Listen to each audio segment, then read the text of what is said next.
may the Lord speak to every one of us this evening. और आज की शाम प्रभु हम सबसे बात करने पाए And let our hearts be a good soil to receive the word of God. और अपने हृदय से हम एक अच्छी मिट्टी बने ताकि जो वर्षा प्रभु के द्वारा होती है हम उसे रिसीव कर सकें। You know, Jesus told the parable of the sower, good soil. So let us be good soil, our heart, so that we receive the word and we will bring forth fruits 30-fold, 60-fold, 100-fold. और जैसे यीशु मसीह ने दृष्टांत दिया था अच्छी मिट्टी का, हम वैसी अच्छी मिट्टी बन पाए ताकि हम जो यीशु मसीह देते हैं उसको पाने पाए और उससे कई गुना हम फल देने पाए। And let us not be thorny, stony or wayside. और हम अन्य प्रकार के जो मिट्टी है, जो पथरीली मिट्टी थी और जो झाड़ियाँ जो हो नहीं पाई उनके समान ना बन सके। Yes. So on that 22nd of March, I preached about why we believers face sufferings. और 26 मार्च को मैंने इस प्रकार प्रचार किया था कि कैसे जो विश्वासी होते हैं वो परेशानियों का सामना करते हैं। Yes, why? क्यों परेशानियों का सामना करते हैं? I gave you 4 reasons. और मैंने 4 कारण आपको बताए थे। Anybody remembers? क्या किसी को कारण याद है? 4 P's, starting with English alphabet P. 4 P शब्द से चालू है। Now, why we face problems? क्यों हम परेशानियों को सामना करते हैं? क्यों हमारे जीवन में problems है? First P, protect, purification. और पहला है शुद्धिकरण। Second, दूसरा protection. Third, संरक्षण। मूल्य, promotion. Fourth, perfection. और तीसरा है ओके, है ना? पहला है पवित्र करने के लिए, दूसरा है सुरक्षा के लिए, तीसरा है हमें पदोन्नति देने के लिए, चौथा है हमें सिद्ध करने के लिए। यह YouTube में है, फिर से सुनिए, क्योंकि आप जो है ये सब कुछ सुनकर दूसरों को बताना है। जब आप किसी से मिलते हैं जो परेशानियों में हैं, आप उनको समझा सकते हैं ताकि वे उत्साहित किए जा सके।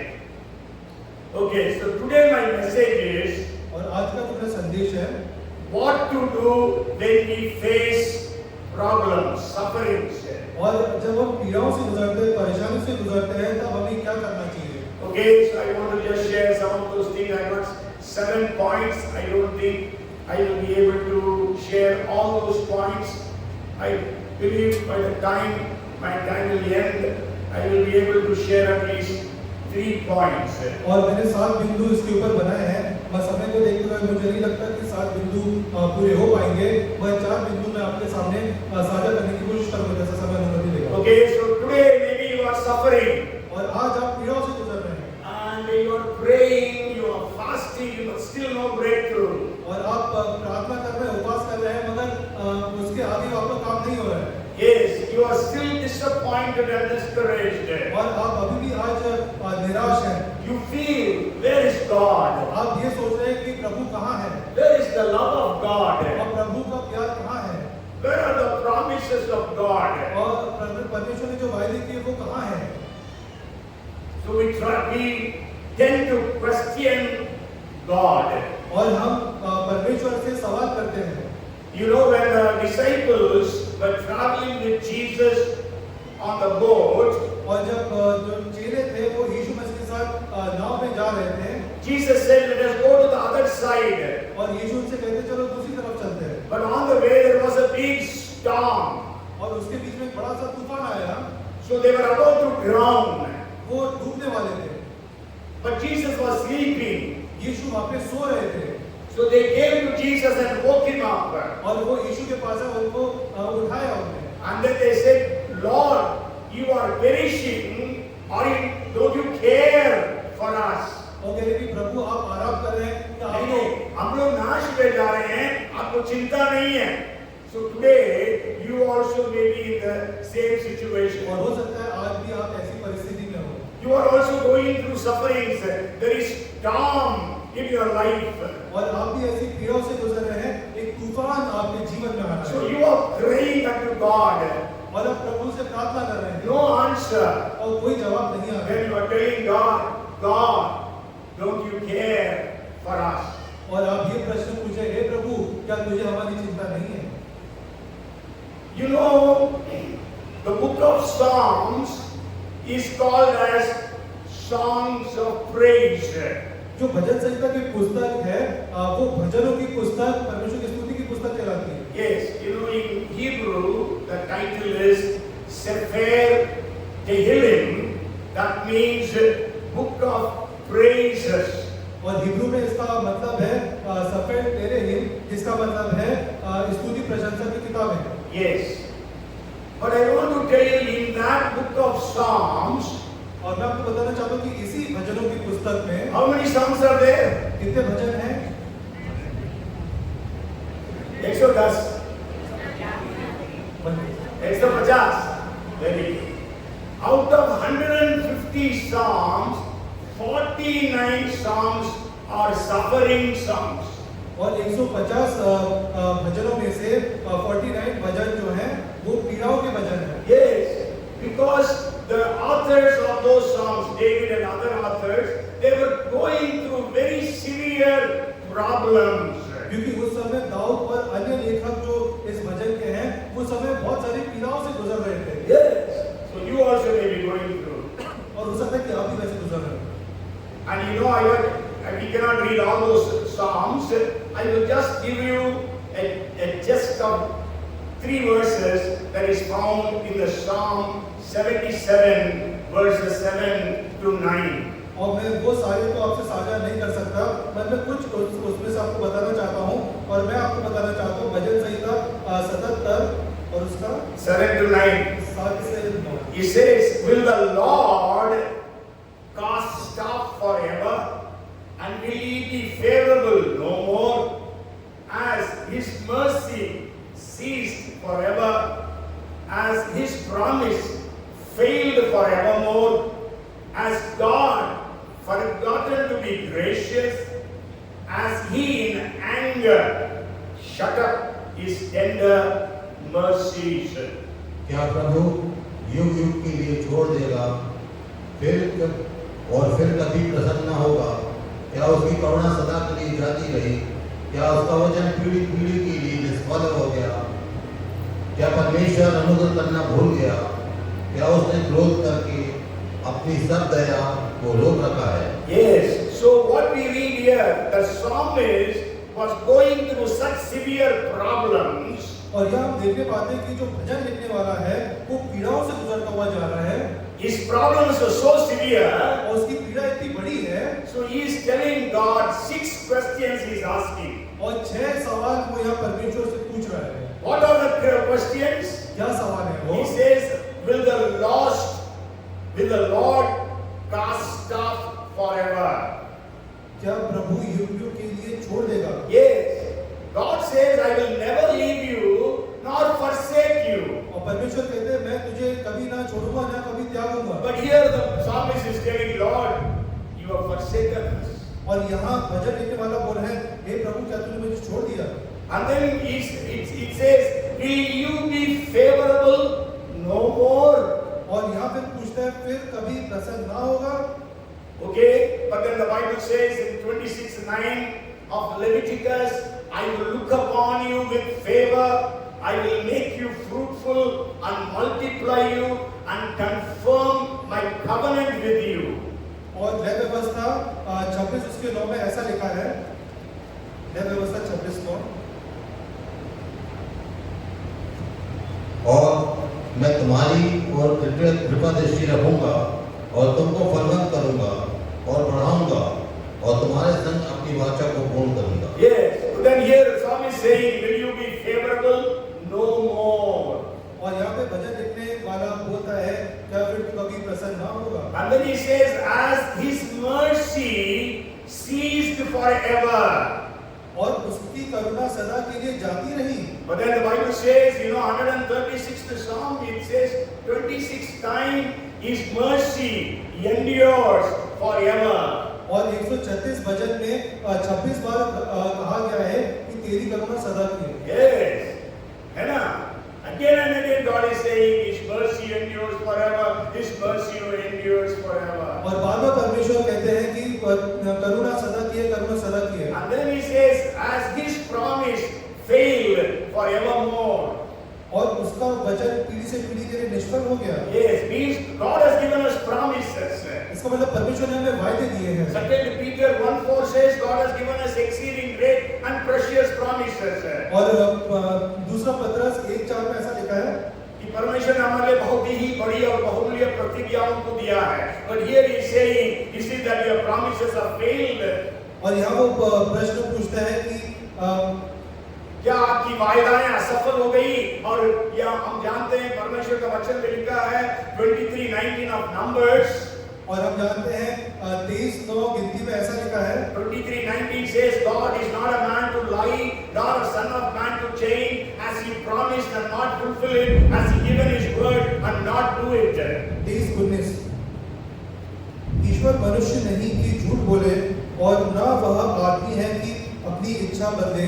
जो कुछ उसने कहा उसे न करे, क्या वह वचन देकर उसे पूरा न करे? Yes, so God has promised this, He will fulfill it. और परमेश्वर जो वायदा करता है उसको पूरा करता है। But here He is saying, has His promised failed forevermore? और यहाँ वो पूछा है क्या उसका वचन पीढ़ी से पीढ़ी के लिए निष्फल हो गया? 138 Psalm 8 verse, the latter part says, you have magnified your word more than your name. और 138 उसका दूसरा भाग 138वां अध्याय का 8वां वचन का पिछले भाग में लिखा है, तूने अपने बड़े नाम से भी अपने वचन को अधिक महत्व दिया है। So God has magnified His word. और परमेश्वर ने अपने वचन को बहुत महत्व दिया है। Yes, so He will not make His promise fail. और वो अपने वायदे को पीछे हटने नहीं देता है। And also if you read another verse, it is Joshua chapter 21 and verse 45. और हम यहोशू 21 का 45 है। 21 का 45 पढ़ते हैं। यहोशू 21:45 जितनी भलाई की बातें यहोवा ने इस्राएल के घराने से कही थी, उनमें से कोई बात भी ना छूटी, सब की सब पूरी हुई। Yes, not a word failed of any good thing which the Lord had spoken to the house of Israel. All came to pass. So God will fulfill all the promises. और परमेश्वर अपने सारे वायदों को पूरा करेंगे। But your problems are telling you, has the promises of God failed? पर आपकी परेशानियां आपसे सवाल कर रही है कि क्या परमेश्वर के वायदे फेल हो गए हैं? And has God forgotten? The fifth question he asked is, it's all in 77th Psalm, verses 7 to 9. The 51st question is in the 9th verse, and it says, has God forgotten to be gracious? 77:9 क्या परमेश्वर अनुग्रह करना भूल गया? Yes, you may think like that. Has God forgotten to be gracious? और आप ऐसा सोच सकते हैं कि क्या परमेश्वर अपना अनुग्रह करना भूल गया है? But then we know God told all my grace is sufficient. और परमेश्वर पौलुस से ऐसे कहते हैं कि मेरी करुणा तेरे लिए काफी है। And then the sixth question is, as He in anger shut up His tender mercies. छठवां प्रश्न ऐसा है, उसने क्रोध करके अपनी सब दया को रोक रखा है। Yes, if you read Jeremiah 31 and verse 3, जब आप यिर्मयाह 31:3 पढ़ते हैं, the Lord has appeared of old to me saying, yes, I have loved you with an everlasting love. Therefore, with loving kindness I have drawn you. यहोवा ने मुझ दूर से दर्शन देकर कहा, मैं तुझसे सदा प्रेम रखता आया हूँ, इस कारण मैंने तुझ पर अपनी करुणा बनाए रखी है। हे इस्राएल। Yes, sir. And also if you read 54:8 of Isaiah, यशायाह 54:8 जब हम पढ़ते हैं, if you read the latter part, maybe we can read the full verse. With a little wrath, I hid my face from you for a moment, but with the everlasting kindness, I will have mercy on you. says the Lord your Redeemer. 54:8. क्रोध के आवेग में आकर मैंने पल भर के लिए तुझसे मुंह छिपाया था, परंतु अब करुणा से मैं तुझ पर दया करूंगा। तेरे छुड़ाने वाले यहोवा का यही वचन है। So today you may be facing problems and difficulties. और आज आप दर्द और पीड़ाओं का जब सामना करते हैं, Maybe you are disappointed and discouraged, और आप बहुत ही निराश और निष्क्रिय हैं, and you feel that God has forsaken you. और आप ये सोचते हैं कि परमेश्वर ने मुझे छोड़ दिया है। But I want to tell you today what we need to do when we face sufferings. और आज मैं आपको बताना चाहता हूँ कि हमें क्या करना चाहिए जब हम पीड़ाओं और परेशानियों से गुजरते हैं। Many times when people go through sufferings, they backslide. और बहुत बार जब लोग परेशानियों से या पीड़ाओं से गुजरते हैं तो वो पीछे हट जाते हैं, यीशु को छोड़कर चले जाते यीशु हैं, को छोड़ के चले जाते हैं। backslide हो जाते हैं। And so if you read the Second Chronicles chapter 28 and verse 22, और हम जब दूसरा इतिहास 28 और उसका 22 पढ़ते हैं, now in the time of his distress, King Ahaz became increasingly unfaithful to the Lord. क्लेश के समय राजा आहाब ने यहोवा से भी विश्वासघात किया। Yes, so when he was facing problems, he was unfaithful, increasingly unfaithful to God. और जब वो परेशानियों से गुजर रहा था तो उसने बहुत बढ़कर परमेश्वर से विश्वासघात But किया। some people when they face problems, they come closer to God. पर बहुत से लोग ऐसे हैं जो परेशानियों का सामना करते हैं तो परमेश्वर के और निकट आ जाते हैं। Yes, you know, the prodigal son when he was facing problems, और जो उड़ाऊ पुत्र था जब वो परेशानी का सामना कर रहा था there was famine, और उस समय अकाल पड़ गया, and he had lost every money, उसके सारे पैसे खत्म हुए so he wanted to look for a job, और वो एक नौकरी की तलाश में था and he got a very worst job और उसको एक बहुत ही बुरी नौकरी मिली to take care of the pigs. और सुअरों की रखवाली की। And Bible says he was not even given the food that was given to the pigs. और हम ऐसा पढ़ने पाते हैं कि उसको वो खाना भी नहीं मिलता था जो सुअर खाते थे। Then he came to his senses. तब वो अपने समझ में वापस आया And he came and he said, I will go to my father. और उसने कहा कि मैं अपने पिता के पास वापस And I जाऊंगा will tell, Father, I have sinned against you and against heaven. Now I am not worthy to be called your son. और उसने कहा कि मैं अपने पिता से कहूंगा कि हे पिता, मैंने तेरे विरुद्ध और स्वर्ग के परमेश्वर के विरुद्ध पाप किया है और मैं किसी लायक नहीं हूँ। And some people, when they face sufferings, they become passive or inactive. और बहुत से लोग जब परेशानी से गुजरते हैं तो वो निष्क्रिय हो जाते हैं, They don't do anything. वो कुछ नहीं करते, They stop praying. वो प्रार्थना करना छोड़ देते हैं, They stop coming to church. वो कलीसिया में आना छोड़ देते हैं They don't have any fellowship. और वो कोई भी संगति नहीं रखते हैं All the time speaking negatively. और हर चीज को वो नेगेटिव रूप में लेते हैं।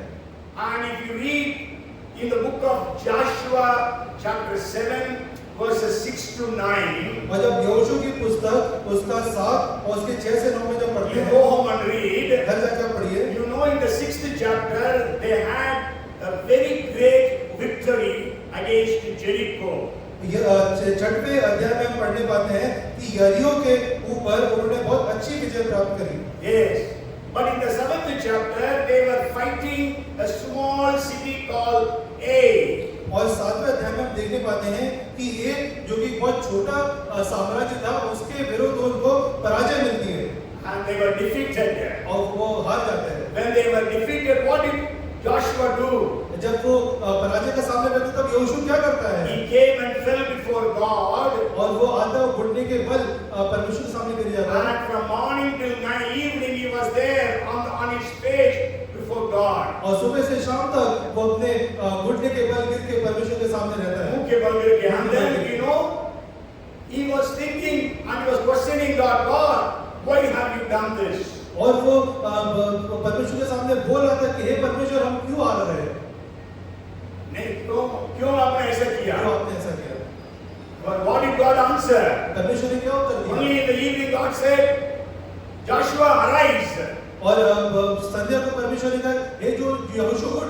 Yes, then he was, until then he was passive, he was inactive, he didn't have any strategy. और तब वो निष्क्रिय था, उसके पास कोई योजना नहीं थी। And then God says, you arise, Israel has sinned.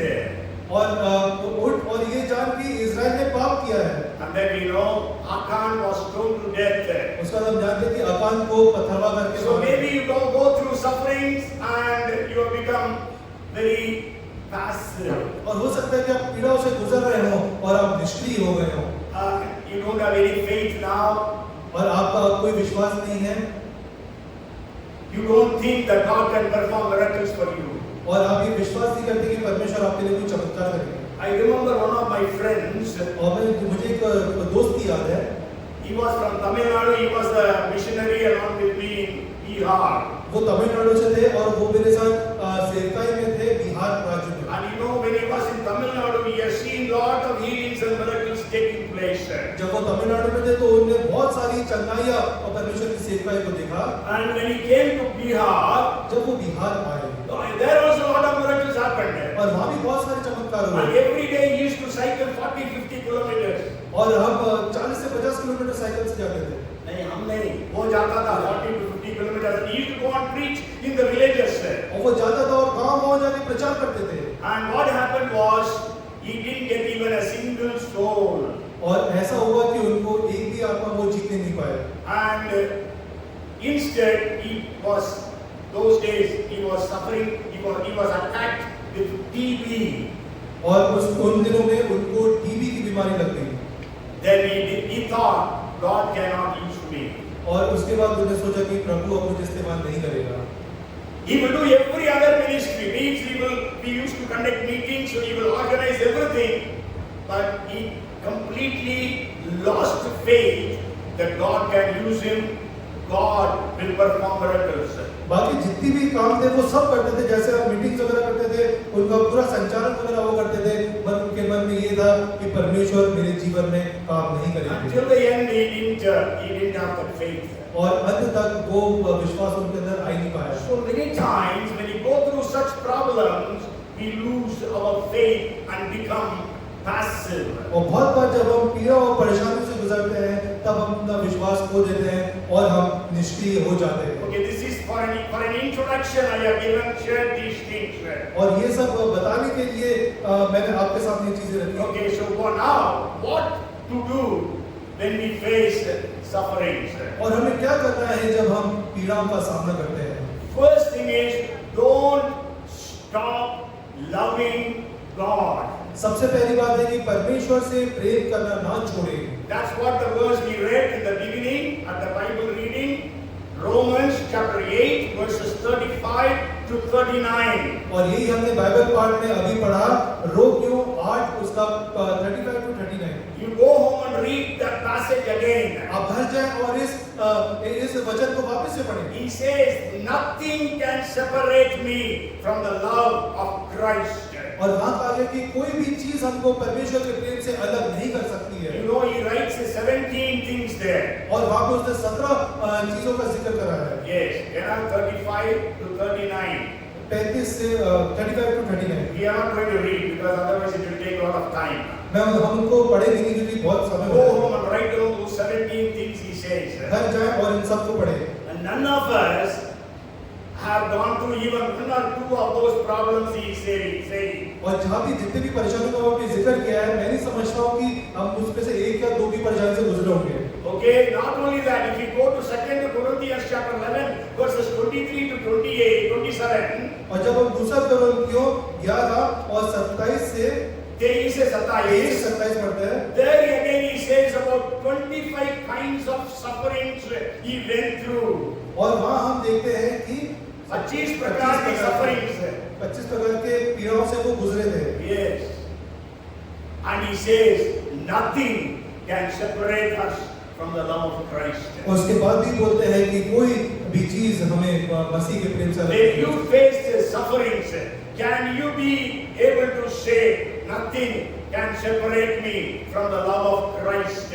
जब आप पीड़ाओं से गुजरते तो क्या आप ये कहने पाएंगे कि कोई भी चीज मुझे परमेश्वर के प्रेम से अलग नहीं कर सकती? Every time when the baptism is done, और जब भी बपतिस्मा होता है then every time the one who is going to take baptism is asked by the pastor, और जब are you sure that because you have accepted Jesus, you face problems, persecution, difficulties, but are you sure that none of these things will separate you from the love of Christ? और जब जिनका बपतिस्मा होता है तब उनसे पूछा जाता है कि अब आपका बपतिस्मा हो रहा है, अब आप यीशु अपने जीवन में आ रहे हैं, तो आप दुख पीड़ाओं से गुजरेंगे, तो क्या आप कहने पाएंगे कि कोई भी चीज आपको परमेश्वर के प्रेम से अलग नहीं कर सकती? And they say yes. और वो कहते हैं हाँ। For baptism they say yes. बपतिस्मा के समय तो वो हाँ कह देते हैं, But I don't know after that what they do. मगर हम नहीं जानते कि उसके बाद वो अपने जीवन में क्या But करते sure, we don't face so much of persecution. हैं। और निश्चय ही हम इतने सारे पीड़ाओं से नहीं गुजरते हैं। But sure, there are so many people who go through those persecution. बहुत से लोग ऐसे भी हैं जो इन पीड़ाओं से गुजरे हैं। You know,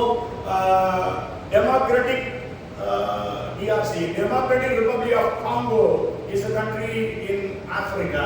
और democratic Republic of Congo Africa की एक कंट्री है, And you know, it's a Christian country.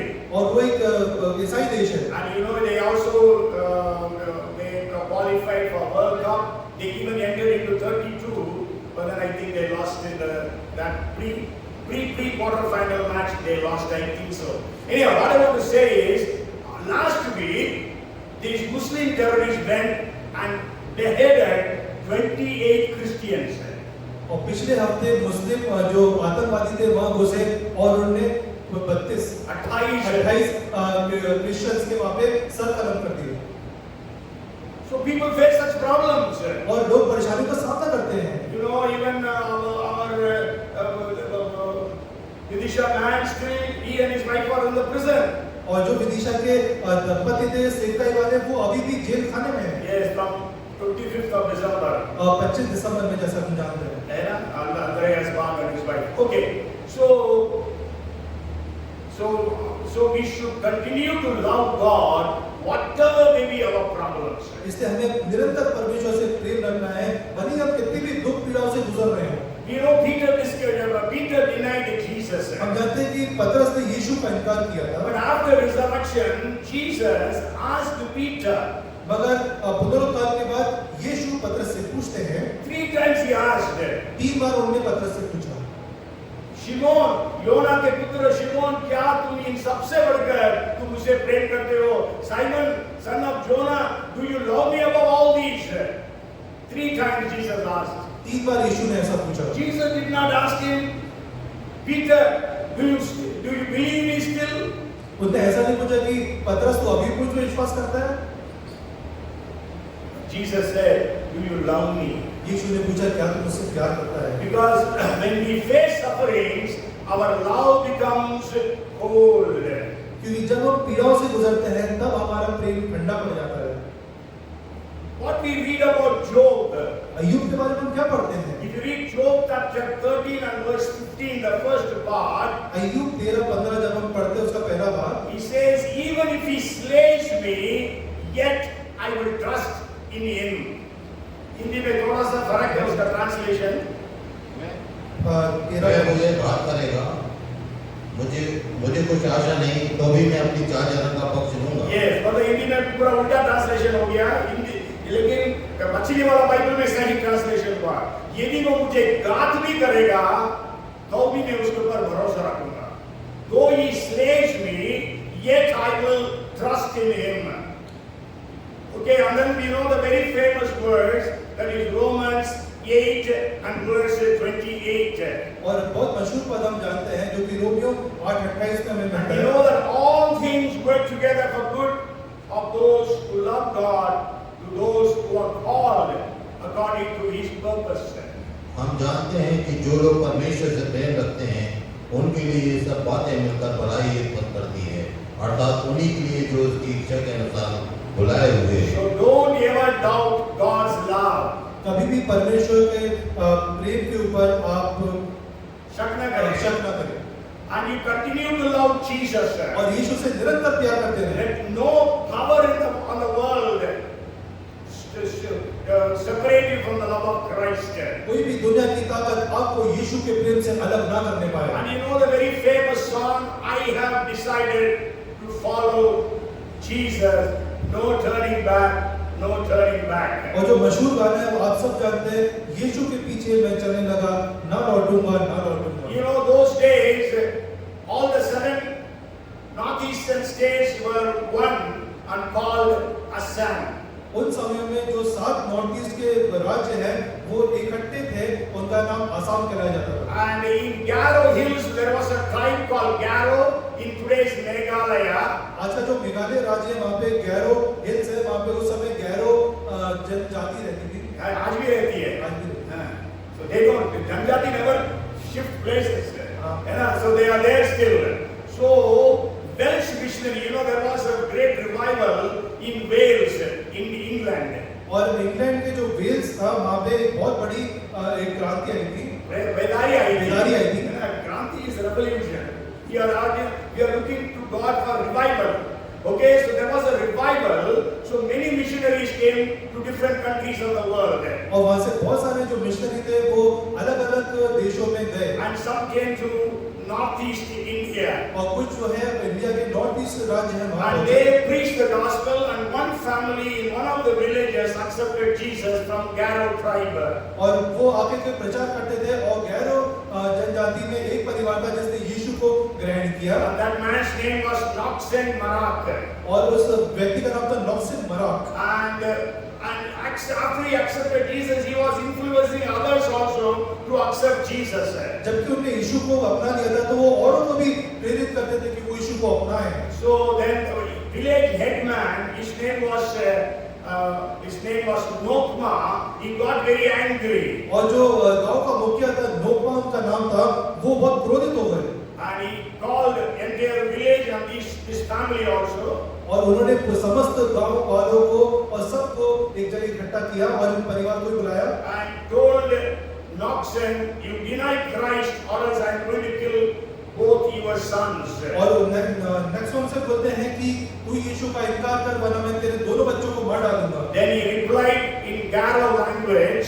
और उसने गैरो लैंग्वेज में उनको उत्तर दिया। Jisumi Jaman Anga Jarichen Angade Ripple Java means I have decided to follow Jesus, no turning back. और उस भाषा में उन्होंने उत्तर दिया, यीशु के पीछे मैं चलने लगा, ना लौटूंगा ना लौटूंगा। And you know, his 2 sons were arrowed to death. और हम जानते हैं कि उनके दोनों बेटों को तीर मार दिया गया। His wife was arrowed to death. और उनकी पत्नी को भी तीर मार दिया गया। And he also was killed. और उनको भी तीर मार दिया गया। And but then the headman Nokuma began to think, how is it this family, for a man lived 2000 years ago, and that too in another part of Asia, this man, and he was willing to sacrifice his entire family. और मुखिया ने इसके बाद ये विचार किया कि कैसे ये जो परिवार है ऐसे व्यक्ति के लिए जो कि 2000 साल पहले विदेश में रहता था, उसके लिए इन लोगों ने अपनी जान दे दी। Then he also accepted Jesus. उसके बाद उन्होंने भी यीशु को ग्रहण किया। The entire village accepted Jesus. और पूरा जो गांव था उन्होंने यीशु को ग्रहण किया। So you are facing problems, difficulties, persecution, sufferings, sicknesses, whatever it may be, nothing should separate you from the love of Christ. और आज भी आप पीड़ाओं से, परेशानियों से, दुख से, मुसीबत से, बीमारी से गुजर रहे हैं, पर कोई भी चीज आपको परमेश्वर के प्रेम से अलग नहीं कर सकती। And then the second thing that you have to do when you face problems, दूसरी चीज आपको करनी है जब आप परेशानियों से गुजरते हैं, don't stop obeying God. परमेश्वर की आज्ञा मानना न छोड़ें। Yes, you may be facing problems, but don't disobey God. आप भले पीड़ाओं से गुजर रहे हो, मगर परमेश्वर की आज्ञा को कभी न If टालें। you read Acts chapter 26 and verse 19, जब आप प्रेरित काम 26 और उसका 19 पढ़ते हैं, Paul tells, O King Agrippa, I was not disobedient to that heavenly vision. कहते हैं राजा अग्रिप्पा, मैंने उस स्वर्गीय दर्शन की बात ना टाली। Yes, you know Paul was going through all these troubles and persecution. और हम जानते हैं कि जो पौलुस था वो बहुत सारी परेशानियों और सताव से गुजर रहा था। He was already more than 2 years in prison. 2 साल से ज्यादा समय तक वो इस समय जेल खाने में थे। So he was called by King Agrippa and the governor and all, so that he can give his justification. और वो राजा अग्रिप्पा और बाकी जो मंत्री थी उसके सामने उनको आने का आदेश दिया ताकि वो अपनी बात वहां पे रख सके। Yes. So then King Agrippa, he was speaking to Agrippa and all the dignitaries were there. और जो कि राजा अग्रिप्पा और बाकी जितने भी वहाँ अच्छे प्रतिष्ठित पद के थे वो वहाँ पे थे। Paul did not defend himself, और पौलुस ने अपना बचाव नहीं किया वहाँ पे, but he began to preach the gospel. मगर वो वहाँ पे वचन का प्रचार करने लगा, Because he said, because of this gospel, I am in chains. क्योंकि वो जानता था इसी सुसमाचार की वजह से आज मैं बंधन में हूँ। And he says, King Agrippa, I was not disobedient to that heavenly vision. और उसने ये गवाही वहाँ पे दी, हे अग्रिप्पा, मैंने उस दर्शन की बात नहीं टाली। And if you read, that's one is Saul, and another person I want to bring to your notice is Daniel and his friends. और दूसरे जो व्यक्ति मैं आपके सामने रखना चाहता हूँ, दानियल और उसके दोस्त। You know, if you read Daniel chapter 1 and verse 8, जब आप दानियल 1 और 8 पढ़ उसका 8 पढ़ते हैं, Daniel says, but Daniel purposed in his heart that he will not defile himself with the king's delicacies and the wine. So he appealed to the chief of eunuchs that let him not be given the food of the kings. परंतु Daniel ने अपने मन में ठान लिया कि वह राजा का भोजन खाकर और उसके पीने का दाख मधु पीकर अपवित्र न होए, इसलिए उसने खोजों के प्रधान से विनती की कि उसे अपवित्र न होना पड़े। See, you know the condition of Daniel here. और आप यहाँ पे दानियल की जो परिस्थिति उसको समझ सकते हैं। You know, Daniel and his friends, mean Shadrach, Meshach, Abednego, and there were again another, actually the history says about 75 to 80 royal boys from Judah was taken captive to Babylon. और इतिहास में ऐसा बताता है कि 75 से 80 जो शाही सेवक है यहूदिया से इस राज्य में लाए गए। शाही सेवक नहीं, शाही परिवार के बेटे लोग है ना, they were all sons of kings, so kingly family. So Nebuchadnezzar took 75 to 80 of them to give them a Babylonian administrative service course. और नबूकदनेस्सर ने इन 75 से 80 लड़कों को चुना ताकि वो वहाँ पे जो शासनिक वहाँ पे अधिकार है वो उनका वहाँ पे नौकरी कर सके। नहीं, प्रशिक्षण पा सके। 3 years they were trained to become the administrators in Babylon. और वो वहाँ पे 3 साल उनको प्रशिक्षण दिया ताकि बाबिलोन के ऊंचे पदवियों में वो लोग लगाए जा सके। Okay, now you think about Daniel. अब दानियल के बारे में सोचें आप। Daniel could have thought God has already forsaken us. और दानियल ये सोच सकता था कि परमेश्वर ने तो हमें छोड़ दिया है। Yes, now just I am 14-15 years old, I have been taken away from my parents and my families. जबकि मैं सिर्फ 14-15 साल का हूँ, मगर और मुझे मेरे परिवार से दूर कर दिया गया। And I am a prisoner of war. और मैं युद्ध बंदी हूँ। And I am in a foreign country. और मैं विदेशी धरती पे हूँ। And not only that, Bible doesn't say this. He was made a eunuch. और ना कि ये, मगर बाइबल हमें बताती है कि उसे खोजा बनाया गया। Yes, Bible doesn't say that. अब बाइबल हमें ऐसा नहीं बताती। Yes, but then we can infer from the Bible that he and his friends were all made eunuchs. मगर एक पद के द्वारा हम ये जान सकते हैं कि वो दानियल और उसके दोस्तों को खोजा बनाया If गया। you read 39th chapter of Isaiah and verse 7, जब हम यशाया 39 का 7 पढ़ते हैं, it says, and they shall take away some of your sons who will descend from you. Isaiah was telling Hezekiah the king, whom you will beget, and they shall be eunuchs in the palace of the king of Babylon. जो पुत्र तेरे वंश में उत्पन्न हो, उनमें से भी कई को वे बंधुआई में ले जाएंगे और वे खोजे बनकर बेबीलोन के राजभवन में रहेंगे। Yes, you know, they will be eunuchs in Babylon, for in the palace of the king of Babylon. और वो राजा के थे। Because those days, whoever has to serve in the king's palace, all of them they made eunuchs. क्योंकि उन दिनों में अगर राजमहल में कोई अपनी सेवा दे रहा है तो उन सबको खोजा बनाया जाता था। So Daniel would have thought, all these things have come, all these sufferings I am facing just when I am 14 or 15 years of age. और दानियल वहाँ पे सोच सकता था कि मैं ये सारी पीड़ा सह रहा हूँ जबकि मैं सिर्फ 14 या 15 साल का ही हूँ। Why should I obey Jesus? Why should I obey this Bible? क्यों मैं यीशु की आज्ञा मानूं? क्यों मैं इस बाइबल को मानूं? But the Bible says in first chapter and the 8th verse, Daniel purposed in his heart that he will not defile himself. मगर दानियल 1:8 में पढ़ने पाते हैं कि दानियल ने अपने मन में ठाना कि हमें कोई भी आज्ञा नहीं डालूंगा। है ना? Means अपने आप को अपवित्र होने नहीं दूंगा। What was happening there? They were given king's delicacies. और उनको वहाँ पे जो राजाओं की सुविधाएं थी, पढ़िए ना उसको 8वां पद में क्या लिखा है? परंतु दानियल ने अपने मन में ठान किया कि वह राजा का भोजन खाकर उसके पीने की राजा का भोजन means king's food was given to these boys. और राजा का भोजन जो है वो इन लड़कों को दिया जाता था। If you and I get राजा का भोजन क्या होगा हमारा? हम तो आनंद से खाएंगे, hallelujah, praise the Lord, praise the Lord, praise the Lord चिल्ला के हम खाएंगे, क्योंकि क्या क्या रहेगा पता नहीं। आपके मन में तो आपने कभी ऐसा मेनू कभी देखा भी नहीं होगा, चाहे आप 5 स्टार 7 स्टार होटल में भी गए हो। बोलिए ना, 5 सितारे होटल में भी आप जाएंगे, ऐसा मेनू आप देख नहीं सकते हैं, ऐसा मेनू था उनके पास। लेकिन वो क्यों नहीं खाया? Because all those delicacies, all those foods were offered to Babylonian gods. क्योंकि ये उन्होंने इसलिए भी खाया क्योंकि ये सारे जो भोजन थे वो बेबीलोन के जो ईश्वर थे उनको चढ़ाए जाते थे।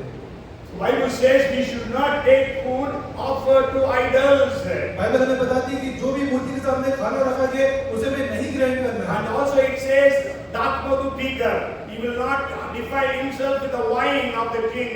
और यहाँ पे वो अपने आप को दाख मधु पीकर अपवित्र नहीं करना चाहता था। Yes, so he obeyed God. और उसने परमेश्वर की आज्ञा मानी। Hallelujah. Hallelujah. Praise the Lord. But you know, to obey God, his head could have been cut. और अगर वो परमेश्वर की आज्ञा मानता तो उसका सिर काट दिया जाता था। Yes, if you read the 8th verse, he says, he requested the chief of the eunuchs that he will not defile himself. उसने खोजों के प्रधान से विनती की कि वो अपने आप को अपवित्र ना करे। इसका मतलब यह he should have told, sir, all the gods and goddesses you worship, they are all idols. We worship one true living God. We cannot worship them, so I cannot take that food. और वहाँ वो ऐसा कहने का इसके द्वारा कि जो आपके ईश्वर हैं आपके बेबीलोन के, हम उसको नहीं बल्कि जीवित परमेश्वर को मानते हैं। If you say that, अगर आप ऐसा कहेंगे, what they will do? वो क्या करेंगे आपके They will साथ? cut your head. वो आपका सिर कलम कर देंगे। तुम्हारा परमेश्वर तुमको बचा नहीं सकता। हमारा परमेश्वर के अधीन में तुम आ गए और हमारा परमेश्वर का ऐसा बता रहा है, कत्ल करते, तुमको मार डालते। लेकिन he had the boldness to say and obey God. मगर उसके अंदर इतनी निर्भीकता थी कि वो परमेश्वर की बात ना बोलने पाए। He could obey God. वो परमेश्वर की आज्ञा मानता। And we know because they decided like that. क्योंकि उन्होंने ऐसा निश्चय किया। Out of the 75 to 80 Jewish boys, only 4 of them decided. और 75 से 80 लड़कों में सिर्फ 4 लड़कों ने निश्चय किया। Yes, यहूदी लड़कों में, यहूदी है ना? लड़कों All of them knew the scriptures. और All of them knew the scriptures. सबको वचन का ज्ञान था। But then only 4 of them obeyed God. मगर उसमें से 4 ने उनकी आज्ञा को पालन So किया। that's why we could read in the book of Daniel about 4 of them, not about other 70 plus. इसलिए हम Jewish boys. इसलिए हम वचन में दानियल की पुस्तक में से कोई 4 लड़कों के बारे में पढ़ने पाते हैं, ना कि बाकी जो 75-80 लड़के। And we know how God blessed them. और हम जानते हैं परमेश्वर ने कैसे आशीष करा। God blessed them with 10 times more wisdom than all others. और परमेश्वर ने 10 गुना ज्यादा समझ से जो बाकियों में दी उसे आशीष And करा। not only that, if you read about Jesus, जब हम यीशु के बारे में पढ़ते हैं, if you read the Hebrews chapter 5 and verse 8, इब्रानियों 5:8 जब पढ़ते हैं, though he was a son, yet he learned obedience by the things which he suffered. 5 का 8, पुत्र होकर भी पुत्र होने पर भी उसने दुख उठाकर आज्ञा मानना सीखी। See, Jesus दुख उठाकर, है ना, by sufferings he learned obedience. और दुख उठाकर उसने आज्ञा मानना सीखी। What kind of obedience? किस प्रकार का ये जो आज्ञाकारिता। आज्ञाकारिता। फिलिपियन 2 का 8, Philippians 2:8 it says, and being found in appearance as a man, he humbled himself and became obedient to the point of death, even the death on the cross. वरन में अपने प्रभु 2 का 8, और मनुष्य के रूप में प्रकट होकर अपने आप को दीन किया, यहाँ तक कि आज्ञाकारी रहा कि मृत्यु, अब क्रूस की मृत्यु भी सही। क्रूस की मृत्यु तक यीशु मसीह दुख उठाकर आज्ञा मानना सीखी। और so we have to obey God. इसलिए हमें परमेश्वर की आज्ञा माननी है। When you are facing with sufferings and problems, जब भी आप पीड़ाओं और सताव का सामना करते हैं, maybe in your places of work, जहाँ पे आप कार्य करते हो क्षेत्र में, never deny Jesus, यीशु का कभी इनकार न करें, but obey Jesus. और यीशु की आज्ञा मानें। That's what the disciples said. If you read the 4:19 of Acts, प्रेरितों का 4:19 जब हम पढ़ते हैं, Peter and John say 4:19. परंतु पतरस और यूहन्ना ने उनको उत्तर दिया, Yes. तुम ही न्याय करो, क्या ये परमेश्वर के निकट भला है कि हम परमेश्वर की बात से बढ़कर तुम्हारी बात माने? Yes. But Peter and John answered and said to them, whether it is right in the sight of God to listen to you more than to God, you judge. Okay? And also if you read the 5th chapter also they say the same thing. 29th verse, but Peter and the other apostles answered and said, we ought to obey God rather than men. प्रेरितों का 5:29। तब पतरस और अन्य प्रेरितों ने उत्तर दिया, मनुष्यों की आज्ञा से बढ़कर परमेश्वर की आज्ञा का पालन करना ही हमारा कर्तव्य है। Yes, so we have to obey God. हमें परमेश्वर की आज्ञा माननी So है। are you going through problems and sufferings today? क्या आप दुख और पीड़ाओं से गुजर रहे हैं? First, don't stop loving God. सबसे पहली बात है परमेश्वर से प्रेम करना ना छोड़ें। And the second is, don't stop obeying God. और दूसरी बात है कि परमेश्वर की आज्ञा मानना ना छोड़ें। And then the third thing I want to share with you is, तीसरी बात जो मैं आपको समझाना when चाहता you हूं, are facing problems, जब आप परेशानी का सामना करते हैं, don't miss church. कलीसिया को कभी ना छोड़ें, चर्च आना कभी ना छोड़ें। You may be facing problems, sicknesses, diseases, but make it a point you come to church. भले ही आप बीमारी में हो और परेशानी में हैं, मगर आप चर्च आने को प्राथमिकता दें। Yes, because we don't know when Jesus will come perform miracles here. क्योंकि हम नहीं जानते कब यीशु यहाँ पे उतरे और अपने आश्चर्य चमत्कार यहाँ पे You करें। know, Jesus told to 500 of his disciples, you wait in Jerusalem till you are filled with the promise of the Father. यीशु ने अपने 500 अनुयायी से कहा कि तुम यरूशलेम में ठहरे रहना जब तक तुम आत्मा की सामर्थ ना पालो। But then, you know, on the day of Pentecost, only 120 people were there. पर हम जानते हैं कि पेंटिकोस्ट के दिन सिर्फ 120 लोग वहाँ पे रह गए Maybe 380 people left. और 380 लोग वहाँ छोड़ के चले Because गए nothing happened. क्योंकि कुछ नहीं हुआ था। So you may be coming to church, nothing is happening, so you think, okay, let us meet, it's good time, you watch TV, watch a cricket match or football match. और आप church आ रहे हो और आपके जीवन में ऐसा कुछ कार्य नहीं हो रहा है, तो आप सोच रहे हो चलो इससे अच्छा तो मैं घर में बैठ के टीवी देख लेता हूँ, क्रिकेट मैच या फुटबॉल मैच देख लेता हूँ। But every Sunday we pray, come Holy Spirit, we need you, come in your strength and your power, come in your own special way. मगर हर रविवार हम प्रार्थना करते हैं कि हे पवित्र आत्मा तू यहाँ आ और अपने कार्य यहाँ पे कर। You know, if you read the 42nd Psalm verses 1 to 3, अगर आप भजन संहिता 42 उसका 1 से 3 तक पढ़ते हैं, as the deer pants for the water brooks, so pants my soul for you, O God. My soul thirsts for God, for the living God. When shall I come and appear before God? My tears have been my food day and night. जैसे हिरण नदी की जल के लिए हाँफती है, वैसे ही ये परमेश्वर मैं तेरे लिए हाँफता हूँ। जीते ईश्वर, हाँ परमेश्वर का मैं प्यासा हूँ, मैं कब जाकर परमेश्वर को अपना मुंह दिखाऊंगा। मेरे अशुद्ध दिन और रात मेरा आहार हुए हैं। Yes. So now he says, I will come and appear before God. The second verse, the Lord of God. और दूसरे भाग में ऐसा लिखा है, जीते परमेश्वर का, हाँ परमेश्वर का प्यासा हूँ, मैं कब जाकर परमेश्वर को अपना मुंह दिखाऊंगा। So we come to church and worship God. और हम कलीसिया चर्च में आते हैं और परमेश्वर की उपासना करते हैं। I want to share with you three people in the New Testament. और मैं तीन व्यक्ति जो नए नियम में मैं आपके सामने बताना You चाहता know, हूँ। Jesus ministered for 3.5 years. और यीशु ने 3.5 साल तक अपनी सेवकाई करी। So he used to visit synagogues from time to time. और वो आराधनालय में जाते थे। And if you read Mark chapter 1, और मरकुस 1 and if you read verses 21 to 28, मरकुस 1:21 से 28 पढ़ते हैं। there was a demon possessed man. यहाँ पे दुष्टात्मा ग्रस्त एक व्यक्ति था He was in the synagogue. और वो आराधनालय में था। And that Saturday, that Sabbath day, Jesus was also in that synagogue. और उस शनिवार उस सब्बत के दिन यीशु भी उस आराधनालय में थे। Then what happened? तब क्या हुआ? Huh? Jesus delivered that man from the bondage of the evil spirits. और यीशु ने उस व्यक्ति को दुष्ट आत्मा के बंधन से छुड़ाया। So today, Jesus can deliver you from all your bondages. और परमेश्वर आज आपके सारे बंधनों से छुटकारा देना चाहते हैं। So with that expectation, we should come to church. और ये अपेक्षा लेके आपको कलीसिया के अंदर आना है। We have different bondages. हमारे पास बहुत सारे अलग अलग बंधन, Bondages to sin. पापों का बंधन, Maybe we are bound because of debts.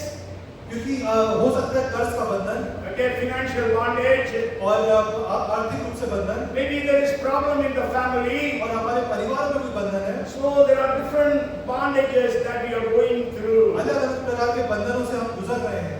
And so maybe you come and Jesus shows up and delivers you. और हो सकता है कि यीशु आए और आप आज आकर के आपके सारे बंधनों से आपको छुड़ा And you दें। know, for Jews, they cannot be healed on a Sabbath day. और यहूदियों में ये नियम था कि सब्बत के दिन कोई भी चंगाई नहीं होगी। Yes, because they said getting healed is a work. क्योंकि वो समझते थे कि चंगा करना एक कार्य है So you should not work on Sabbath. और इसलिए आपको सब्बत के दिन कोई कार्य नहीं करना। So that's why when Jesus was healing, others were all accusing Jesus. जबकि यीशु चंगाई दे रहे थे तो बाकी सब यीशु के ऊपर दोषारोपण कर रहे If you read थे। Matthew chapter 9 verses 9 to 14, और अब मत्ती 9 से 14 जब पढ़ते हैं go home and read. There Jesus was in a synagogue.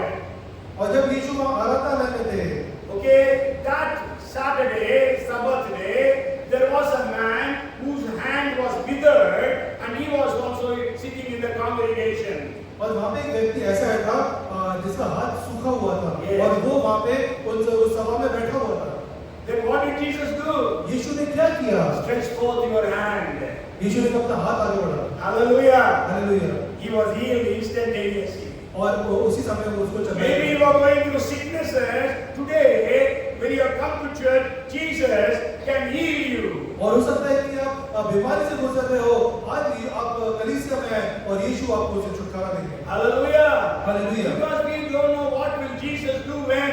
और हम नहीं जानते कि यीशु कब कैसे क्या कार्य करेंगे। How he will manifest his power. वो अपने जो उनकी जो सामर्थ्य है वो कैसे प्रकट करेंगे। And then the third person I want to bring to your notice, तीसरा व्यक्ति जो आपके सामने बताना चाहता हूँ, I want to ask you, who is the third person मैं आपसे पूछना चाहता हूँ कि वो तीसरा व्यक्ति in कौन the है? gospel? और सुसमाचार में She was a woman. She was in the synagogue on a Sabbath day. और वो सब्बत के दिन महिला थी और आराधनालय में थी And she got healed. और वो चंगी हो गई। Yes, the woman with the hunchback. और वो कुबड़ी स्त्री। कुबड़ी स्त्री।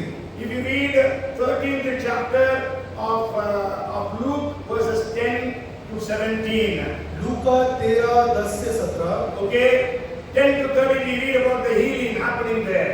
और इन पदों में हम देखते हैं कि यहाँ पे चंगाई हो रही है। Okay, we know there was a woman. She was sitting there in the congregation. और हमने महिला को देखते हैं जो कि सभा में बैठी हुई But थी she was with the hunchback. और वो कुबड़ वाली पीठ के साथ थी। For how many years? कितने साल से? 18 years. 18 साल। Maybe she was coming every Saturday, I don't know.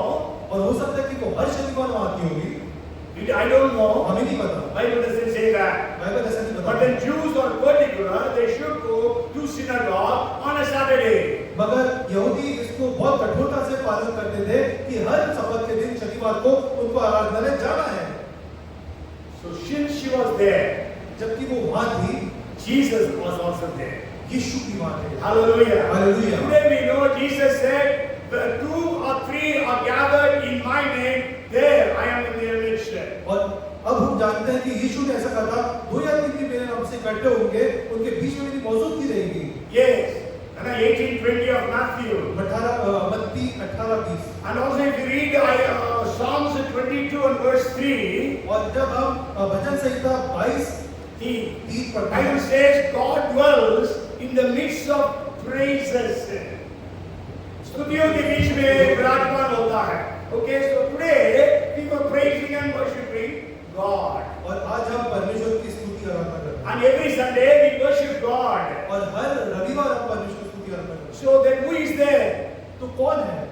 God is there. परमेश्वर है यहाँ पे। When God is there, what will happen? जब परमेश्वर यहाँ पे तो क्या होगा? Healings and miracles will happen. चंगाई और चमत्कार होंगे। Jesus said, as you according to your faith, let it happen. यीशु ने कहा तेरे विश्वास के अनुसार तेरे साथ होगा। So, are we willing to come to church every Sunday? क्या हम हर रविवार चर्च आने के इच्छुक हैं? Anybody here has heard the name Eric Liddell? यहाँ पे जितने लोग बैठे हैं, क्या किसी ने एरिक लिडल का नाम सुना है? I shared some time back. कुछ समय पहले मैंने इसके बारे में साझा किया। He was a sportsman. He was a Scottish sprinter. और वो स्कॉटलैंड देश का एक धावक था। And 1924 Paris Olympics, he was to participate in 100 meters. और 1924 के ओलंपिक में उसको 100 मीटर की दौड़ में भाग लेना था। And all over the world, people expected he will win the race. और जितने लोग वहाँ पे थे, वो सब निश्चय थे कि ये जो है जीतेगा। जितने लोग वहाँ थे नहीं, पूरे वर्ल्ड के लोग जानते थे he will win the 100 meters. और पूरे विश्व के लोग जानते थे कि वो जो है 100 मीटर की दौड़ में जीतेगा। But when the schedule was released, और जब उसका जो शेड्यूल था वो जब आया, his heats, 100 meter heats, was on a Sunday. और जो पहला राउंड था 100 मीटर का, वो रविवार के दिन पड़ा। He said, I will not run. और उसने वहाँ घोषणा की कि मैं नहीं दौड़ूंगा। The entire nation became anti towards him. और पूरा का पूरा देश उसके विरोध में आ गया। They said he is a traitor to the empire. और वो कहने लगे कि देश के प्रति धोखेबाज आदमी है। He is a religious fanatic. और ये धार्मिक पागल है। And he has let down his nation. और उसने अपने देश का शर्म से नीचे झुकाया। He was supposed to be the golden boy. और वो जो है एक स्वर्ण व्यक्ति जो है अपने देश का होना था। But he refused to run 100 meters. मगर उसने 100 मीटर की दौड़ दौड़। Why? क्यों? Sunday. रविवार का दिन। But today what is happening? मगर आज क्या हो रहा है? On Sunday, somebody comes to our house, we don't come to church. और कोई हमारे घर में संडे को आए थे तो हम चर्च आना छोड़ देते हैं। We just miss churches like that. और हम बहुत ही आसानी से चर्च को छोड़ देते हैं। Okay, so how is our commitment to the church? और हमारा कलीसिया के प्रति जो कमिटमेंट है वो कैसा है? But he was given 400 meters to run. मगर उसके बाद उसको 400 मीटर दौड़ने को बोला गया। Those who have knowledge about sports, you know that sprinter will be able to run 100 and 200 meters, not 400 meters. और जिसको यहाँ पे खेल की समझ है वो ये जानता है कि जो 100 मीटर और 200 मीटर का धावक है वो 400 मीटर में नहीं दौड़ सकता। If he's a 100 meters runner, he can at the most run 200 meters. और जो अगर वो 100 मीटर का धावक है तो ज्यादा से ज्यादा 200 मीटर दौड़ सकता है। But that 400 meters. बस 400 मीटर मुश्किल है। But he was given to run the 400 meters. तो उसको दिया गया कि 400 मीटर दौड़ने के लिए। The day of the final of the 400 meters, 400 metre का जब फाइनल था, when he was doing warming up, और जब वो अपना वार्म अप कर रहे थे, one of his friends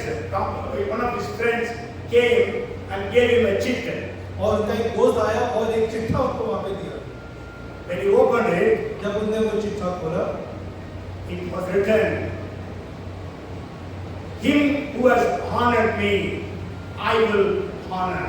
और उस बड़ी सचन को पहला शामिल तो 2:30 है, जो मुझे आदर करेगा उसको मैं आदर करूंगा। Okay, I have told you, we are not going to read the full verse. The part is, जो मुझे आदर करेगा उसको मैं आदर करूंगा। He who honors me, I will honor him. So that was what was written there. और ये उस चिट्ठी में लिखा हुआ था। So he went to run the race. और वो क्या इस दौड़ को दौड़ गए। And he was in the 8th lane. और वो 8वीं लेन में था। You know, the man in the 8th lane will not be able to see how the other 7 runners are running the race. और जो धावक 8वीं लेन में रहता है, वो नहीं देख पाता कि बाकी के धावक कैसे दौड़ रहे हैं। Because it is a very disadvantageous lane if you know sports. अगर आप स्पोर्ट्स की जानकारी रखते हैं तो आपको पता है कि ये बहुत बड़ा डिसएडवांटेज रहता है। 3rd and 4th lanes are considered to be the best lanes. और तीसरी और चौथी लेन है, वो सबसे अच्छी लेन मानी जाती है। Because you are able to see. हाँ, क्योंकि हम आसपास के लोगों को देख सकते हैं कि कौन कैसा But है। then he started the race.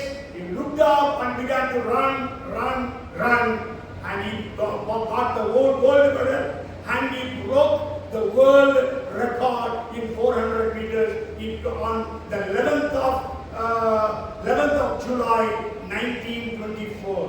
और वो बस उठा और उसने दौड़ना चालू करा और वो दौड़ता गया और उसने वहाँ पे वर्ल्ड रिकॉर्ड कायम करा, स्वर्ण पदक जीता और ये हुआ था 11 जुलाई 1924। He was not willing to run on a Sunday. मगर उसने संडे को चर्च आने को उसने महत्व दिया। Yes. So, but sure, today all the competitive exams are Sundays. मगर हम जानते हैं जो भी कॉम्पिटिटिव एग्जाम होता है वो रविवार के दिन ही होता है। But what to do? पर क्या कर सकते हैं? But anyhow, it's left to you. If you are so strong that God will do something supernatural for you, you can miss your competitive exam. God will open a door. I don't know. I will not say you do that. और मैं आपको इसके लिए प्रोत्साहित तो नहीं करता, मगर मैं ये कहता हूँ अगर आपका विश्वास बहुत ज्यादा है कि परमेश्वर मेरे लिए कुछ बढ़ चढ़ के करेगा और आप उस एग्जाम को छोड़ के परमेश्वर को महत्व देते हैं। But I have seen God did that for Hanny. और मैंने हैनी के जीवन में देखा, You know, his exams used to be Sunday morning. Those times we have the factory, our church. So morning there was church. और उस समय फैक्ट्री में हमारा चर्च लगता था और संडे के समय सुबह के समय लगता था। And so his exams used to be on Sunday mornings. और इसकी जो भी एग्जाम होते थे वो रविवार के दिन But होते he थे। told his sir, I cannot come to write the exam. I will write only after the church is over. So every time he used to go after the church to write the exams. और हैनी ने अपने sir से बोला कि sir मैं Sunday की सुबह तो नहीं आ पाऊंगा क्योंकि मैं चर्च जाना है, उसके बाद मैं जरूर एग्जाम दूंगा, ऐसा उसने अपने सर से बोला। So God and the sir also agreed for that. और वो सर भी मान गए उस बात के लिए। Okay, yeah. So why are you coming to church today? और क्यों आप कलीसिया में जा रहे हैं? Okay, I said if you are facing problems, जैसा मैंने आपको बताया, जैसा पीड़ा का सामना है, you should not miss church. आपको कलीसिया नहीं छोड़नी है। So why you come to church?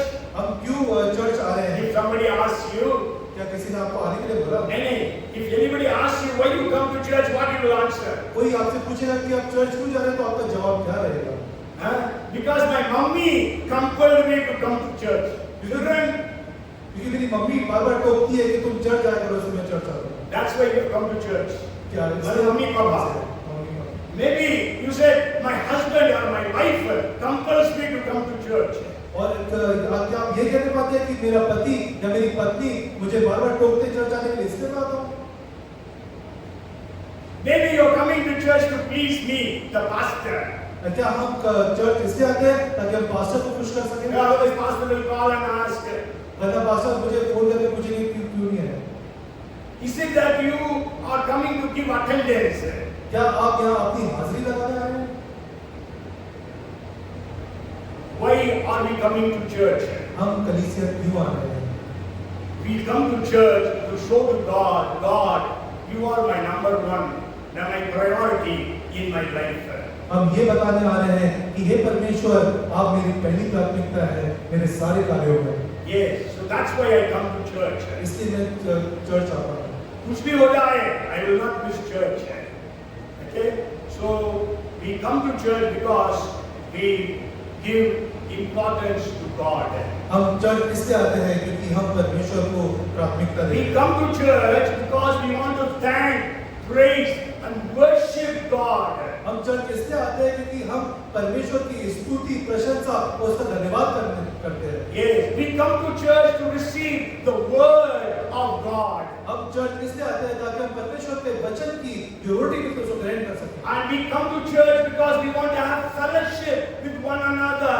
हम चर्च इसलिए आते हैं ताकि हम एक दूसरे के साथ संगति में आ सकें। Yes, you know, Bible says in 2:42 of Acts, Bible हमें 2:42 प्रेरितों का ऐसा बताती है। they continued steadfastly in apostles' doctrine, in breaking of bread, fellowship and prayer. 2:42 वे प्रेरितों से शिक्षा पाने में, रोटी तोड़ने में, संगति रखने में, प्रार्थना करने में लवलीन रहे। Before baptism, when I take the class, I tell them, you have to have fellowship. You should not miss Sunday church. और जब किसी का बपतिस्मा होता है और मैं पहले जब उनकी क्लास देता हूँ तो मैं सबसे पहले यही बात बोलता हूँ कि आपको प्रतिदिन रविवार आना है और उसके साथ संगति रखनी है। Yes, yes, that time they say. और तो उस समय सब हाँ हाँ बोल देते हैं। But the next Sunday they don't come to church. मगर उसके अगले संडे से सब गायब हो गए। Huh? If you read 10:25 of Hebrews, जब आप इब्रानियों 10 उसका 25 पढ़ते हैं, not forsaking the assembling of ourselves together, as is the manner of some, but exhorting one another, and so much the more as you see the day approaching. 10:25 और एक दूसरे के साथ इकट्ठा होना ना छोड़ें, जैसा कि कितनों की रीति है, और एक दूसरे को समझाते रहें, और जो उस दिन को निकट आता देखो तो और भी अधिक ये किया करो। Yes, why we are coming to church? I gave you some reasons. हम चर्च क्यों आते हैं मैं आपके सामने कुछ कारण रखता हूँ। How we should come to church? हमें चर्च कैसे आना है? Okay, well dressed up, we come. अच्छे अच्छे कपड़े पहन के आना है, Good, it's okay, good. अच्छी बात है। But then we have to come to church with hunger and thirst for God. हमें चर्च यीशु परमेश्वर के लिए भूख और प्यास के साथ आना है। That's what we read. You know, you go home and read Psalms 42 verses 1 and 2. और घर जाए और भजन संहिता 42 उसका 1 और 2 पढ़े। Psalms 63 verses 1 and 2. भजन संहिता 63 और उसका 1 और 2। Psalms 84 verses 1 and 2. भजन संहिता 84 उसका 1 और 2। All these verses are speaking about coming to God with real hunger and thirst. ये सारे पद ये बताते हैं कि हमें परमेश्वर के समीप भूख और प्यास से आना है। How we should come to church? हमें चर्च कैसे आना With है? a grateful heart. हमें धन्यवाद के लिए के साथ। God, for 6 days you supported me, you strengthened me, so I come to praise you. Grateful heart. हे परमेश्वर तूने 6 दिन मुझे अच्छे से रखा और सारी आशीषों को दी और हम आज के दिन मैं आपका धन्यवाद करता Johnny, when हूं। she was leading worship, she said, we are in the 7th month. For 6 months, God protected us, provided for us, blessed us. So let us thank Him with a grateful heart. और जैसे sister अभी worship के समय बोल रही थी कि हे प्रभु परमेश्वर 6 महीने तूने हमें अच्छे से रखा, संभाल के रखा, आशीषें दी, इसलिए आज हम तेरा धन्यवाद If you करते read हैं। Psalms 100 and verse 4, जब हम भजन संहिता 104 पढ़ते हैं, He enter His gates with thanksgiving and enter His courts with praise. Be thankful to Him and bless His name. उसके फाटकों से धन्यवाद, उसके आंगनों में स्तुति करते हुए प्रवेश करो, उसका धन्यवाद करो, उसके नाम को धन्य करो। We have to come with a clean heart. हमको एक साफ हृदय से यहाँ पे आना है। We have to come with a joyful heart. हमें एक उत्साह भरे मन से यहाँ पे आना है। If you read Psalms 122 and verse 1, और भजन संहिता 122 और उसका पहला पद जब पढ़ते हैं, I was glad when they said unto me, let us go into the house of the Lord. जब लोगों ने मुझसे कहा आओ हम यहोवा के भवन को चलें, तब मैं आनंदित हुआ। Yes. And one more thing I want to share again today, and that is we should come to the church free, means without our burdens. एक और चीज मैं आपके सामने साझा करना चाहता हूँ कि जब हम परमेश्वर के भवन में आते हैं, चर्च में आते हैं, तब हम बोझ मुक्त होकर आना चाहिए। Yes, if you read Jeremiah chapter 17, यिर्मयाह 17 जब हम पढ़ते हैं, 22, 24 and 27, these three verses, 22, 24 और 27, it says you should not carry a burden out of your house on the Sabbath day. विश्राम के दिन अपने घर से अपने से कोई बोझ बाहर मत ले आओ। Yes, so you should not, actually speaking literally, they should not carry any burden. So when we are coming to church, we must come with a free heart. और जब हम परमेश्वर के भवन में आते हैं, तो हम खुले दिल से आए, कोई बोझ लेकर ना आते हैं। Not with a crowded mind. और कोई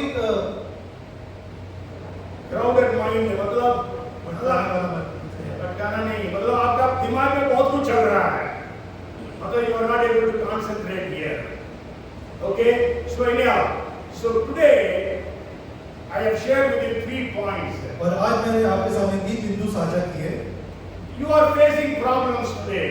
आप परेशानी से गुजर रहे हैं। I know that many of us or some of us are going through problems. मैं जानता हूँ बहुत से लोग हमसे जो हैं वो परेशानियों से I know you are receiving this word and God is speaking to you. और मैं जानता हूँ कि आप इस वचन को ले रहे हैं और परमेश्वर आज आपके हृदय से बात कर रहे हैं। So what you should do when you are going through such situations? आपको क्या करना है जब आप ऐसी परिस्थिति से गुजर रहे हैं? Don't stop loving God. यीशु परमेश्वर से प्रेम करना ना छोड़े। Nothing should separate you from the love of Christ. कोई भी चीज आपको मसीह के प्रेम से अलग ना करने The पाए। second thing is always obey God. और दूसरी बात है हमेशा परमेश्वर की आज्ञा माने। And then the third thing is don't miss church. और तीसरी बात है कभी भी चर्च को ना छोड़े। God promised in the future sometimes I may share the remaining 4 points. और आगे परमेश्वर कभी अगुवाई करे तो बाकी की 4 बिंदु आपके साथ साझा करूंगा। So let us be also be able to say along with Paul, O King Agrippa, I was not disobedient to that heavenly vision. और हम पौलुस की तरह कहने पाए, हे अग्रिप्पा, मैंने उस दर्शन को नहीं टाला। So may God bless every one of us. परमेश्वर हमें से हर एक को आशीष करे। Come, let us pray. आइए प्रार्थना करें। Let us receive this word. इस वचन को हम ग्रहण करें। And wherever we have missed out, let us confess and repent from those things. जहाँ भी हम चूके हैं, हम उस चीज का हम अपने पश्चाताप करें और चीजों को ग्रहण करें। Father, we are so grateful to you, Lord. परमेश्वर हम आपका बहुत धन्यवाद करना चाहते You हैं। are our heavenly Father. आप हमारे स्वर्गीय पिता हैं। When we are earthly fathers, we don't want our children to suffer. और जब हम चाहते हैं कि जो हमारे बच्चे हैं वो कोई भी पीड़ाओं से न गुजरे, So how much more you want us not to suffer? और आप कितना ज्यादा चाहते हो कि हम पीड़ाओं से न गुजरे। But sure, Satan is after us. निश्चय शैतान हमारे पीछे है And he is going around prowling whom to devour. और वो इधर घूम रहा है कि किसको मैं फाड़ खाऊं। So Lord, we pray that you will give every one of us grace. और हम आपसे प्रार्थना करते हैं कि आप हम सब पे अनुग्रह दें। Put an end to our sufferings. आप हमारे पीड़ाओं का अंत करें। Even as you put an end to the sufferings of that man with a withered hand, with a demon-possessed man, and that hunchback woman, Lord, put an end to all our sufferings. जैसे वो हाथ सूखा हुआ आदमी, दुष्टात्माग्रस्त व्यक्ति और जिस महिला को कुबड़े की समस्या थी, आपने उन सब की परेशानी से छुटकारा दिया, ऐसे हमारे भी परेशानी से छुटकारा दीजिए। Let all our problems end. हमारी सारी परेशानी का अंत हो। Your word says no more tears, आपका वचन कहता है और आंसू नहीं, no more affliction. और कोई सताव नहीं। Lord, help every one of us. परमेश्वर हम सबकी सहायता करें। Help us to love you at all times. हमें आशीष दे ताकि हम आपसे प्यार कर सकें। Help us to obey you at all times. हमें आशीष दे ताकि हम आपकी आज्ञा को मान सकें। Help us to program, attend church without missing it. और हमें आशीष दे ताकि हम चर्च हमेशा अटेंड करें और उसको कभी मिस ना करने पाए। Help us, Lord, we pray. परमेश्वर हमें सहायता करना प्रार्थना We करें। thank you and we praise you. हम आपका धन्यवाद करते हैं, हम आपकी स्तुति करते In हैं। Jesus' name we pray. यीशु के नाम में Amen. आमीन।